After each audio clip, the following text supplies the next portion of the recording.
안녕하세요. 짱보스 장영입니다. 명절 잘 지내셨나요? 이제 막 추석을 막 지나갔습니다. 오늘은 10월 2일이고요. 저희가 지난주 금요일 날 월급을 받았거든요. 9월 27일 날 월급 받았는데 많이 받았습니다.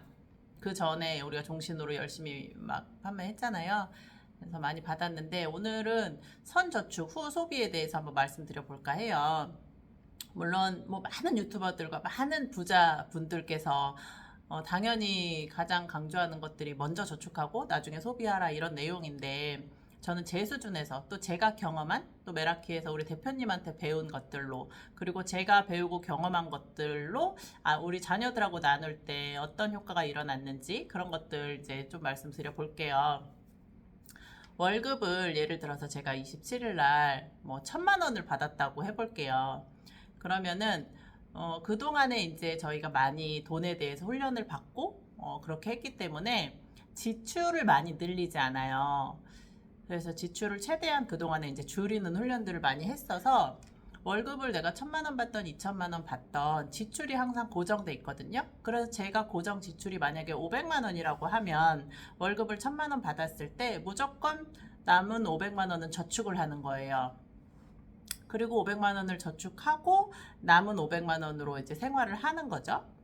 그렇게 되면 내가 그 다음에는 물론 이제 소득이 늘어날수록 지출이 조금 느는 경향은 있어. 왜냐하면 소득이 늘어났다는 거는 그만큼 고객이 많이 확보되고 뭐 계약을 많이 했으니까 또 그에 대한 이제 뭐 선물도 해야 되고 그런 이제 부대 비용이 들어가니까 많이 조금 더 늘어나긴 하지만 내가 1,000만 원 벌다가 2,000만 원을 벌 때 비용이 500만 원에서 1,000만 원으로 늘어나진 않거든요. 내가 돈을 두 배로 번다고 해서 비용도 두 배로 쓰여지는 건 아니에요. 1,000만 원에서 2,000만 원을 벌면 비용도 500만 원에서 6배까지 늘어날 수는 있지만 500만 원에서 똑같이 두 배로 1,000만 원이 늘어나진 않는단 말이에요. 그런 측면에서 봤을 때는 제가 만약에 이제 1,000만 원 벌어서 500만 원을 저축을 했어. 그러면 2,000만 원을 벌으면 1,500만 원을 저축할 수 있는 상황이 되는 거잖아요. 그래서 사실은 이제 월급이 액수가 많이 늘어나도 막 엄청 기쁜 건 아니야. 아니, 너무 기쁜데, 막 이걸 내가 다 소비할 수 있는 금액이 아니기 때문에, 이걸 가지고 뭐 진짜 벤츠 매장 가서 벤츠를 하나 뽑는다든지, 아니면 명품관 가서 명품백을 하나 산다든지, 그러면 순간의 기쁨이 있겠지만, 이제 그런 기쁨을 누리지는 못한다는 거예요. 그리고 이제 저희 메라키 식구들은 그런 거에 대한 기쁨을 별로 찾지도 않아요. 왜냐면, 그 저축한 그 금액들로 우리는 자산을 마련하는데 이제 힘을 쓰거든요. 예를 들면 뭐 월세 살던 사람이 전셋집을 얻고 전세 살던 사람이 집을 사고 대출을 받아서 이렇게 하긴 하지만 또 그거를 막 대출을 갚는데 막 20년, 30년 상환이 아니라 뭐 5년 안에, 뭐 2년 안에, 3년 안에 이렇게 빠른 속도로 이제 갚으려고 저희가 다 계획을 잡기 때문에 그러면 이제 순식간에 뭐 2년 안에 몇 억을 모으게 되고 5년 안에 이제 집 한 채를 내 집을 다 갖게 되고 이런 상황이 생기는 거죠. 그래서 이제 이렇게 훈련받고 지출 소비를 이제 이렇게 하다 보니까 이게 자연스럽게 자녀들하고 연결이 되더라고요. 그래서 우리 자녀가 제가 이제 딸이 4명 있잖아요. 아직 밑에 막내는 잘 이해하지 못하지만 그래도 막내한테도 이야기는 하긴 하는데 일단 첫째, 둘째, 고등학생, 중학생 자녀들하고 대화를 굉장히 많이 해요. 그래서 그 친구들도 제가 돈을 많이 벌기 전에 또 저도 이런 돈에 대한 개념을 몰랐을 때는 있으면 뭐, 야, 엄마 오늘 돈 벌었으니까 뭐 사줄게. 그래서 막 마트 가서 뭐 필요한 거 막 사주고 옷도 사주고 또 없을 때는 없는데 돈 달라고 하면 야 그게 뭐가 필요 있냐 엄마 돈 없다 뭐 쓸데없는 없는데 뭐 이렇게 이제 부정적인 언어들을 쓰고 단어들을 쓰고 그러면 아이들 입장에선 그게 되게 혼란스러울 수도 있고 도대체 엄마는 돈이 있는 거야 없는 거야 또는 엄마는 있으면 다 쓰고 뭐 저축 하나도 안 하고 없으면 또 우리한테 뭐 하나도 안 해주고 이런 엄마이지 않았을까 불과 몇 년 전만 해도 저는 제가 그랬을 거라는 생각이 요즘에 들어요. 그런데 지금은 이제 돈에 대한 개념이 좀 잡히고 돈에 대한 공부를 하면서 자녀들과 하는 대화가 뭐냐면 우리 자녀들은 제가 얼마를 버는지 알아요. 제가 공개했거든요. 엄마는 이만큼 벌지만 이만큼 저축해서 언제까지 엄마는 이거를 살 거고 그렇기 때문에 너희들한테 이렇게 꼭 필요한 거 외에는 엄마가 뭐 함부로 허투루 쓸 수가 없다. 그러니까 너희들도 같이 우리가 이렇게 열심히 노력해서 이런 자산을 만들어야 된다. 이제 이런 대화를 하는데 그런 와중에 아이들한테 이제 필요한 것들이 되게 많잖아요. 어제도 이제 학원비 내는데 막 와, 뭐 몇십만 원 막 술술술 나가요. 진짜 뭐 하나 과목 하나에 막 20만 원, 25만 원 막 이러니까는 애들이 4명이니까 물론 다 하는 건 아니지만 하여튼 몇십만 원, 몇백만 원 이렇게 막 술술술 나가거든요. 그래서 그런 학원을 보낼 때도 다 얘기해. 엄마가 이렇게 돈을 쓸 때는 너희가 여기에 대해서 몇 배 더 시너지 효과를 내야지 쓰는 거지. 이렇지 않고 그냥 뭐 왔다 갔다 하는 거고 친구가 다니니까 다니는 거면은 엄마는 여기에 돈을 쓰지 않겠다. 최선을 내가 20만 원을 냈지만 너가 200만 원, 2천만 원의 효과를 낼 경우에 엄마가 보내주는 거지. 그리고 이제 학원 같은 걸 알아볼 때도 어느 학원이 좋은지 네가 직접 다녀보고 원장님하고 상담해보고 거기가 괜찮으면 엄마한테 적어서 가지고 와. 그러면 이제 그래서 이제 우리 애들이 가지고 오거든요. 그러면 그 마지막으로 이제 제가 원장님한테 통화하고 우리 딸을 맡기겠다 하고 이렇게 보내는데 그런 거예요. 최근엔 어떤 일이 있었냐면 우리 둘째가 이거 뭐야 에어팟? 아이팟? 에어팟? 에어팟이 갖고 싶다고 했어요. 근데 그게 뭐 28만 원인가 뭐 그렇대.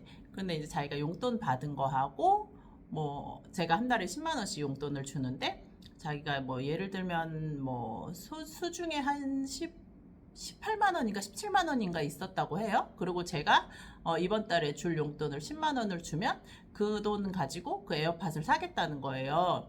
그래서 이제 얘기를 들어보니까 그러면 엄마가 이번 달 용돈 10만 원을 주면 그 이번 달 용돈 하라고 준 건데 그럼 너 한 달 동안 돈 하나도 없이 어떻게 살 거냐 그랬더니 그러면 자기가 에어팟을 가지고 싶은데 그럼 어떻게 하냐는 거예요. 그러니까 이제 막 따지고 이런 게 아니라 물어보는 거예요. 방법을 물어보는 거예요. 그래서 그러면 너가 한 달 용돈이 10만 원이니까 이번 달에 아껴서 5만 원을 쓰고 5만 원 저축하고 다음 달에 5만 원 쓰고 5만 원 저축해서 다음 달에 사든지 아니면 지금 너가 가지고 있는 돈의 수준에 맞춰서 중고를 사든지 이렇게 두 가지 방법 중에 네가 선택할 수 있다 했더니 얘가 이제 빨리 갖고 싶으니까 근데 엄마는 그런 기기 같은 거는 뭐 당근으로 사도 충분히 괜찮을 것 같다 해서 이제 막 당근을 뒤져가지고 15만 원짜리 에어팟을 샀어요. 근데 그런 것들이 이제 큰애 같은 경우는 아이패드가 사고 싶다고 했는데 아이패드가 사고 싶으면 네가 충분히 알아보고 이렇게 했을 때 얘가 한 2달째 알아보고 있어요, 아이패드를. 그래서 물론 뭐 제가 사줄 수도 있겠죠.